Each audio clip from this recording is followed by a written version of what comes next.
লক্ষ্য করছি যে গত কিছুদিন আগে যে ধরনের বন্যা আমাদের রাজ্যে হয়েছে, এ যাবৎকালের মধ্যে এত বড় বন্যা আমরা দেখিনি।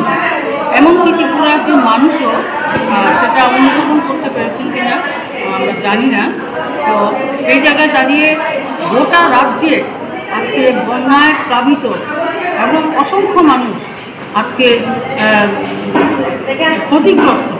সেই জায়গায় দাঁড়িয়ে আমাদের সারা ভারত গণতান্ত্রিক নারী সমিতি সবসময় শুধু নারীদের অধিকার আদায় বা নারী নির্যাতনের বিরুদ্ধে লড়াই করে না, ওটা সকল অংশের জনগণের জন্যে সমস্যা সমাধানের জন্যেই লড়াই করছে।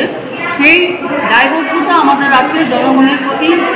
সেই কারণে আমরা যখন দেখছি মানুষ ভীষণভাবে ক্ষতিগ্রস্ত, সেই জায়গায় দাঁড়িয়ে আমরা একদিকে যেমনভাবে কাপড় জামা এ সমস্ত বিলি করছি, পাশাপাশি আমরা কিছু খাদ্য সামগ্রী আমাদের সাধ্যমতো আমরা দেওয়ার চেষ্টা করছি।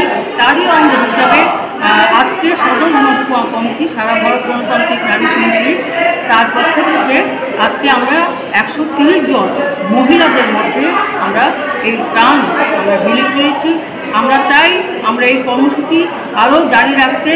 এর জন্যে আমাদের যারা শুভাকাঙ্ক্ষী আছেন আমাদের সাহায্যের হাত বাড়িয়ে দেবেন। আমরা সকল অংশের জনগণের কাছে সেই আবেদন থাকছি।